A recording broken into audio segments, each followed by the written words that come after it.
Shalom, nous allons étudier le Daf, Lamed Dalet, dans Masechet Shabbat, et nous reprenons la dernière ligne du Daf, Lamed Gimel Amud Bet. Rabbi Shimon Bar Yochai, en étant sorti de la Mehara, de la grotte, a trouvé qu'il fallait qu'il fasse du bien à la ville dans laquelle il était, quand c'est marqué pour Yaakov Avinu lorsqu'il est revenu en bonne santé et bien dans tous les domaines, après avoir passé du temps chez Laban. Donc il a demandé, Amar Ekami Tadeba et Takuni, est-ce qu'il y a quelque chose à réparer ici? Amrolo il nous dit, Ikadurta Deidbe Safektuma. Il y a un endroit où on a un doute sur la présence d'une impureté, c'est-à-dire d'un mort.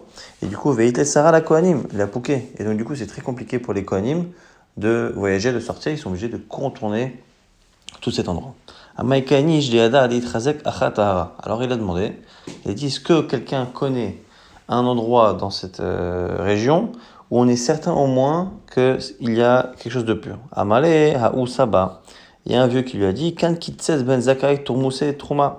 Ici, Rabbi Yochanan Ben Zakkai a planté, il y a longtemps, des graines de tourmousse, donc des lupins, qu'il a planté ici pour la trouma. Et donc quelque chose qui, a priori, est certain de devoir rester pur.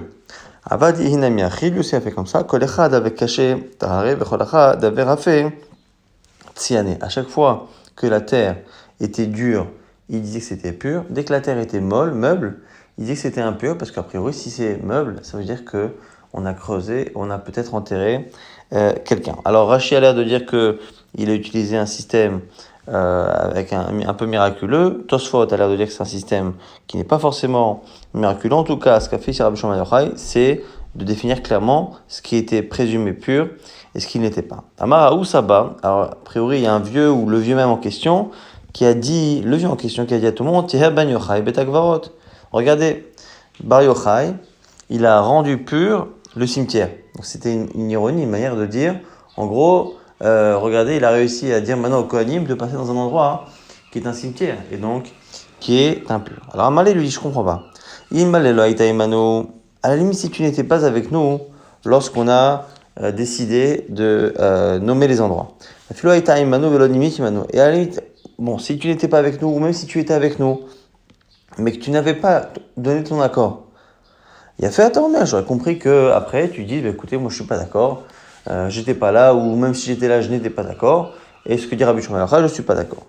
Archash a été Emmanuel Venimit, et maintenant que tu étais avec nous, et qu'en plus tu as participé activement, en disant que toi aussi tu étais d'accord que cette technique nous permettait de dire aux Kohanim de passer ici,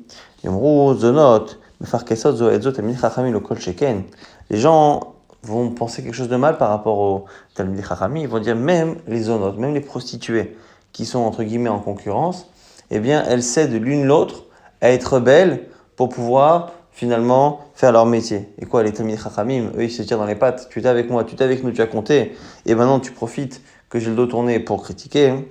En tout cas, selon cette version du texte, il lui a posé ses yeux sur lui et il est mort, comme très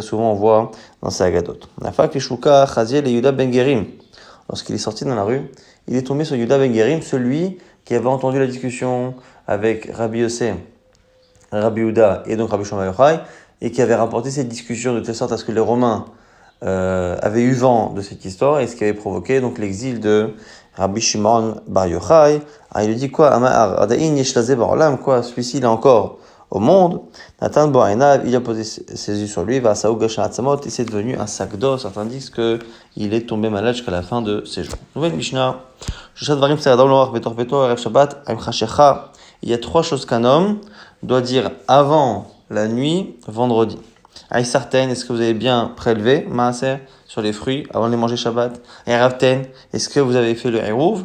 Et Hadliku Taner, est-ce que vous avez bien fait attention, allumer les lumières? Donc il y a trois choses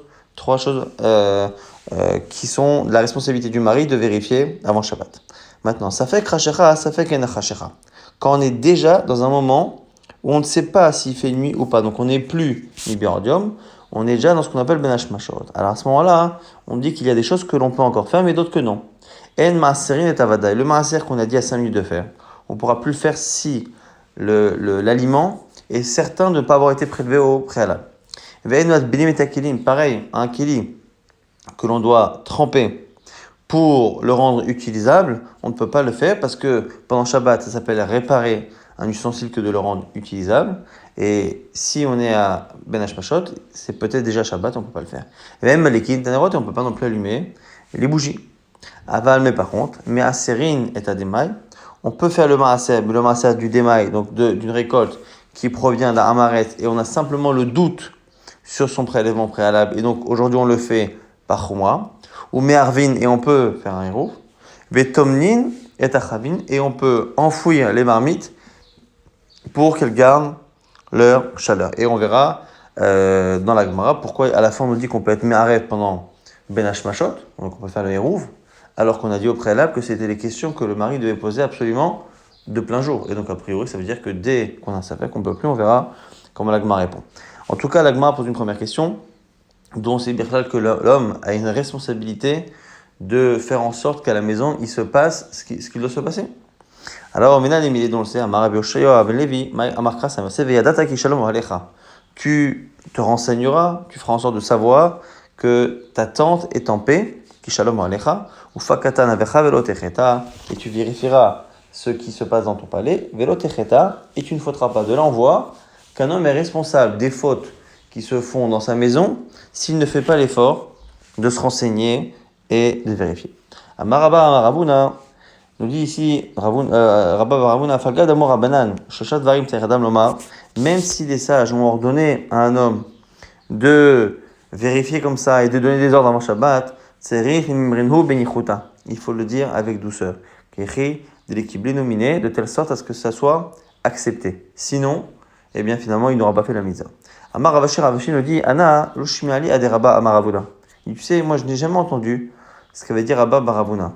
Mais mais toute ma vie je l'ai fait simplement parce que pour moi c'était du bon sens. Maintenant on reprend. Agoufa Kashia, une contradiction dans la Mishnah comme on l'a dit il y a quelques instants. Pourquoi? Parce que Amar Shoshat Varim Tser Domel Mama Betor Beto Erev Shabbat Im Chashechaya. On me dit quoi? Qu'il y a trois choses que je dois dire avant Shabbat Im Chashechaya, donc avant que la nuit tombe. Alors Im Chashechaya In, ça fait Chashechaya, ça fait Im Chashechaya Lo. Ça donne l'impression que ces trois choses-là, si je les demande avant Shabbat, c'est qu'une fois qu'il y a un doute sur la nuit, je ne peux plus le faire. Sinon, on n'aurait pas dit ça. Et après, on dit quoi? Ça fait Krashera, ça fait Kenachashera, mais arrête. Et après, on dit à la fin que quand on est dans un moment de Safek, on peut encore faire le héros. Alors, avant même de répondre, la Gemara donne un siman pour se rappeler les sugotes suivantes. Siman, Megufia, Zimra, Tzifra, Bechavla, Demita, Amarabi Abba, Amarabi Chia Barashi, Amarav, la réponse elle est là. Lokasha, kan berove trumin, kan berove chatserot. On ne parle pas du même hérouv. Hérouv trumin, c'est le hérouv, donc toujours avec la nourriture, mais qui permet de marcher plus loin que le troum. On a une interdiction de dépasser 2000 amot autour de la ville, le troum de la ville. Et pour pouvoir le faire, on met là-bas un plat juste avant l'entrée de Shabbat, de telle sorte à ce qu'à l'entrée de Shabbat, cet aliment soit là-bas. Ça nous permet de gagner encore 2000 amot à partir de cet endroit-là, parce que c'est comme si eh bien, je faisais Shabbat à cet endroit, et donc je peux encore aller à 2000 amot, et Hérouvé Chatserot pour porter justement dans les cours. Alors on nous dit c'est pas la même chose.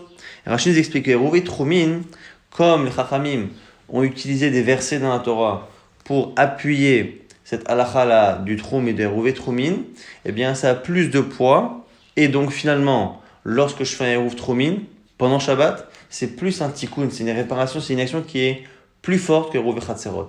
Et donc ça, Hérouvé Troumin, c'est ça qu'on doit demander de vérifier avant Shabbat. Par contre, Hérouvé Chatserot, c'est ça que l'on peut faire pendant Ben Hashmashot, parce que finalement, on dit Rashi, c'est Chumra, Veralma, c'est simplement une Chumra.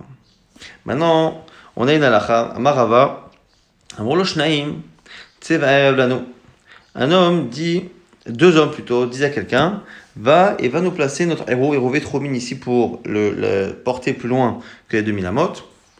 Et donc ces deux personnes lui donnent un aliment pour aller poser là-bas pour faire chacun le héros. Alors, la echad erev alav mi berodium. Pour un, il a placé son héros mi berodium. Ou l'achad et l'autre, erev alav ben hashmashot. Il a posé à ben hashmashot.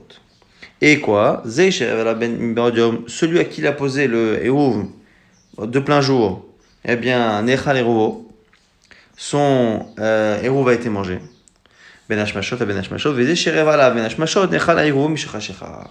Et celui dont le héros a été placé à Ben Hashmashot, eh bien, il a été mangé alors qu'il faisait déjà nuit. Donc on a ici une situation assez particulière, c'est que le bonhomme donc, avait 2 héros à placer. Un, il l'a placé alors qu'il faisait complètement jour. Et il a été mangé à Ben Hashmashot. Celui, par contre, l'autre héros, il l'a placé à Ben Hashmashot et il a été mangé alors qu'il faisait déjà nuit. En sachant ici que pour que ce héros marche, il faut que le héros soit à l'endroit au moment où Shabbat rentre. Et donc là, ici, ça va être important parce que en fonction du statut de Ben Hashmashot, on va considérer que le héros était à sa place au moment de l'entrée de Shabbat ou non. Et ce qui est intéressant, c'est qu'il y a une contradiction puisque la halakha nous dit ici Shnehem kana héros. Les 2 héros fonctionnent. Il y a eu une acquisition des 2 héros. La Gemara dit c'est pas possible. Pourquoi? Parce qu'il y en a un qui n'était plus là Ben Hashmashot et l'autre qui n'était là que justement après Ben Hashmashot et pendant la nuit. Et donc à un moment donné, si Ben Hashmashot c'est la nuit ou c'est le jour, il y en a un qui devra marcher et pas l'autre. Manafshar. Si Ben Hashmashot tu dis que c'est le jour, et bien à ce moment-là, Abatra likne, Kamalo likne. Ça marche très bien pour le deuxième héros. Comme Ben Hashmashot c'est le jour, il l'a placé en plein jour, et quand la nuit est tombée, c'est là que c'était Shabbat. Mais par contre le premier, pas du tout, puisque finalement ça a été placé en plein jour, et comme Ben Hashmashot c'est encore le plein jour, ça a été mangé en plein jour, jamais ce héros-là a été posé à l'entrée de Shabbat. Mais Ben Hashmashot, là, si tu dis que Ben Hashmashot dont on ne connaît pas encore une fois la nature, si tu dis qu'on ne sait pas mais qu'en réalité c'est la nuit, eh bien Kamal Ikne le premier ça a marché, puisque ça a été posé en plein jour. Après Ben Hashmashot qui est la nuit, c'est resté, donc ça a fait un kinyan de héros, et après ça a été mangé par un chien ou ça a disparu, c'est pas grave. Mais par contre, Batra le Likne. Mais par contre, le deuxième héros ne marche pas. Pourquoi? Parce qu'il a été placé à Ben Hashmashot qui est déjà la nuit, et donc du coup ça ne fonctionne pas. Agmara dit non, Ben Hashmashot se fait KO. C'est un safek. Et quoi? Ou se fait kaderabanan la kula. Et comme c'est une halakha derabanan, pour une halakha derabanan, Chachamim, on dit que c'est un safek, et ça safek, finalement, la kula. Donc on ne se comportera pas réellement comme si on avait un vrai doute. On dira que comme on a un doute et que c'est une halakha derabanan, eh bien, on fermera les yeux sur la contradiction qu'il y a ici. Maintenant, on reprend la Mishnah. La Mishnah avait dit que, Ben Hashmashot, on pouvait tomen, on pouvait enfouir les marmites pour garder la chaleur. Donc les marmites étaient chauffées avant Shabbat, et pour que ça reste chaud jusqu'au soir, on les mettait, on enfouissait les marmites dans certains matériaux. Et là, je nous dit, c'est Rava, Amarava, pourquoi on doit le faire ici, Ben Hashmashot? Ça donne l'impression ici que pendant Shabbat, on n'a pas le droit de prendre une marmite chaude et de l'enfouir dans quelque chose qui maintient sa chaleur. Puisqu'on nous dit que c'est quelque chose qu'on a le droit de faire Ben Hashmashot, ça donne l'impression que c'est déjà une tova qu'on nous fait de nous autoriser à le faire, mashma que c'est interdit pendant Shabbat. Alors on va poser la question, pourquoi ce serait interdit, Bichlal, de prendre une marmite et de la mettre dans un tissu ou dans quelque chose qui garde sa chaleur? La Gemara dit que Zema chez Martiar, de peur qu'on fasse cuire la marmite plus. C'est-à-dire que la personne met la marmite, veut enfouir la marmite pour qu'elle garde sa chaleur. Au moment où elle le fait, elle se rend compte que finalement, il n'y a déjà pas assez de chaleur résiduelle dans la marmite. Il se dit, bon, je vais la remettre un peu sur le feu avant de l'enfouir. Alors, Amala Baya Baïdi ici, ça y est, alors si c'est cela, pourquoi, si c'est une crainte que la personne transgresse l'interdit de la Torah, pourquoi ne pas le faire pendant Ben Hashmashot? Réponse à Malestam Gderot Rotroten. Il dit parce que pendant le vendredi soir, à l'entrée de Shabbat, en général, les marmites sortent du feu. Et donc, comme elles sortent du feu en général, elles ne manquent pas de chaleur. Le problème est quand c'est quelques heures après, vendredi soir, quand la soirée est entamée, ou même le samedi dans la journée, on a quelque chose qui est chaud et on veut garder sa chaleur. Là, c'est possible que la chaleur de la marmite ne soit pas suffisante pour qu'enfouie, elle reste bonne pour le repas. Et donc, c'est pour ça qu'on a peur que la personne aille la remettre sur un feu. Mais a priori, à l'entrée de Shabbat, les marmites sont brûlantes. Maintenant, autre halakha. Rava, il pose la question par rapport à une autre halakha, mais qui est là avant Shabbat. Pourquoi, lorsque l'on veut enfouir une marmite, là on est ici donc de plein jour vendredi, et qu'on veut enfouir une marmite dans des éléments qui vont non seulement garder la chaleur, mais qui vont même créer de la chaleur et chauffer encore plus la marmite. D'où on sait qu'on n'a pas le droit d'enfouir une marmite dans quelque chose qui a tendance à soit créer la chaleur, soit prendre la chaleur de la marmite et la restituer plus tard. D'où on sait que même de plein jour à fenouil bordium, Xera Shamayatmin Beremet Sheshba Gachalet. Il dit c'est une Xera, de peur qu'on enfouisse la marmite dans de la cendre, et dans la cendre dans laquelle il y a encore des braises. Alors Abaye lui dit à Marley, Abaye, Veyatmin, alors il a qu'à le faire. Non, Xera Shamayatmin Bechalim. De peur qu'une fois qu'on a ces braises, que la personne les attise pendant Shabbat. Donc on a ici expliqué, selon Rava, pourquoi pendant Shabbat on n'a pas le droit d'enfouir dans quelque chose qui ne rajoute pas de chaleur, et avant Shabbat on n'a même pas le droit d'enfouir dans quelque chose qui rajoute de la chaleur, mais on laisse ça de côté puisqu'il y a un chapitre entier, Bamet Tomlin, 4e période de Shabbat, qui parlera de ces xérot. Tanou Rabbanan, maintenant on a une braïta sur Ben Hashmashot. Ben Hashmashot, ça fait que minayom ou minalayla. C'est un safek si c'est jour, si c'est nuit. Ça fait kulo minayom, ça fait kulo minalayla. Peut-être que c'est complètement jour, peut-être que c'est complètement la nuit, et du coup, Matin, Oto le Chomer Shneyamim. On lui donne la rigueur des 2 jours. Maintenant, on va essayer de définir que c'est Ben Hashmashot, et la Gemara reviendra après sur cette Chomra là des 2 jours. Mais où Ben Hashmashot? D'abord, la définition de Ben Hashmashot. Ben Hashmashot, donc entre les jours, entre les soleils.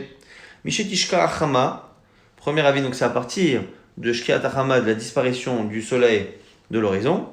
Kozman Shepene Mizrach Ma'adimim, tant que le côté est, donc l'inverse du côté où le soleil se couche, puisqu'il se couche à l'ouest, tant que le côté est est encore rouge.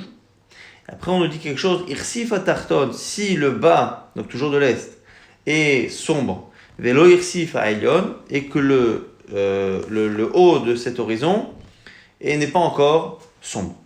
Ben Hashmashot, Irsif Aelion, Veishval Atarton, si par contre, le bas de l'horizon est et le haut de l'horizon est sont équivalents, ont la même couleur, eh bien, Zé Laïla, c'est la nuit et tout ça, dit vrai. Rabbi, je rappelle donc que comme le soleil se couche à l'ouest, eh bien, c'est l'ouest qui garde la lumière le plus longtemps, et donc c'est le côté est qui va petit à petit, donc c'est l'horizon est qui va petit à petit s'obscurcir. Donc d'abord le bas de l'horizon, et après au-dessus, et on nous dit ici que dès que le bas de l'horizon est et ce qui est au-dessus de l'horizon est ont la même couleur, c'est là que ça s'appelle la nuit. La Gemara reviendra sur apparemment une contradiction qu'il y a entre les 2 manifs de Ben Hashmashot qui sont cités ici selon Rabbi Uda. En tout cas, Rabbi Uda nous dit que c'est lié à la couleur du ciel. Rabbi Nechemia Omer, Rabbi Nechemia nous dit que Adam lui dit c'est pas compliqué, pas la peine de regarder le ciel. Tu regardes simplement est-ce que le soleil disparaît, ça fait jusqu'à Dachama, tout le monde est d'accord pour savoir ce que c'est pour l'instant. Eh bien, tu comptes après le temps de marche pour un homme de Khatsimil, de la moitié d'une distance d'un mille, c'est Ben Hashmashot. Rabbi Yossi Omer, Rabbi Yossi nous dit non, c'est pas si long.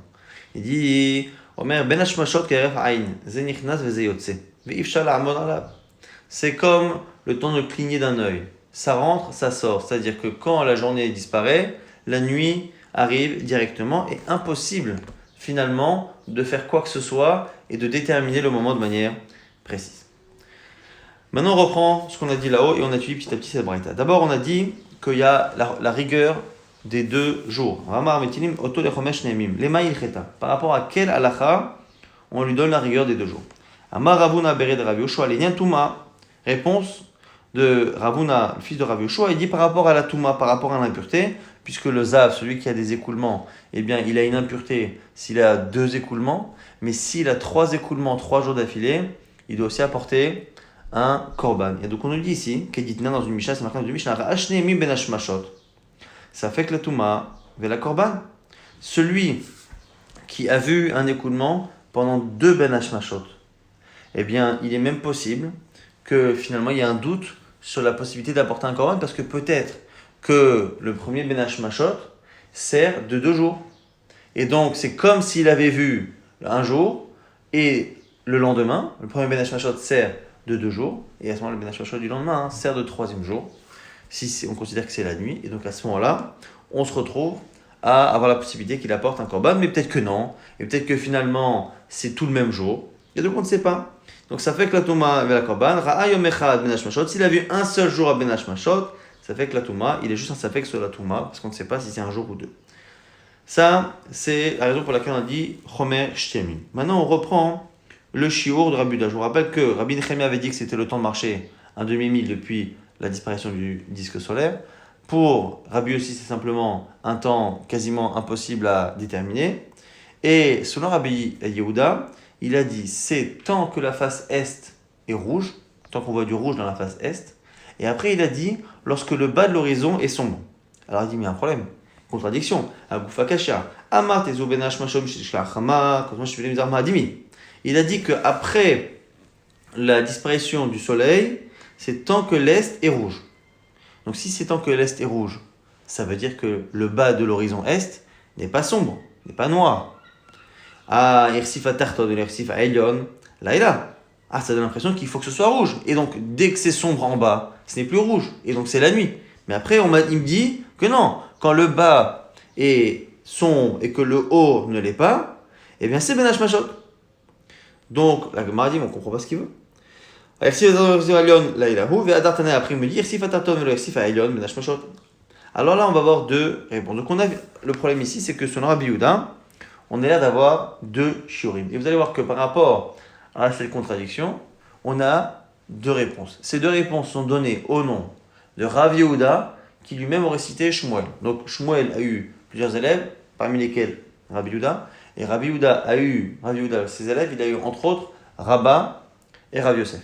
On va voir ici Rabba et Rav Yosef qui ne vont pas être d'accord sur ce qu'a dit Rav Yehuda au nom de Shmuel. Et donc ici, Shmuel et Rav Yehuda ont donné une réponse à cette contradiction, mais on ne sait pas exactement laquelle a été donnée. Et donc il y a deux possibilités. Soit on dit qu'en réalité, il n'y a pas de contradiction, et qu'en fait, le deuxième shiur, c'est une précision du premier. Quand on a dit que la face était encore rouge, ça voulait dire qu'en fait, le haut l'était, mais pas le bas. Le bas, il peut être encore sombre, c'est encore Ben Hashmashot. Ou non. Ou finalement, on doit complètement changer. Et finalement, le premier shiur, c'est complètement jour. Et c'est le deuxième qui est Ben Hashmashot. Amar Rabba, Amar Rav Yehuda, Amar Shmuel. Donc c'est Rabba ici qui cite Rav Yehuda et Shmuel.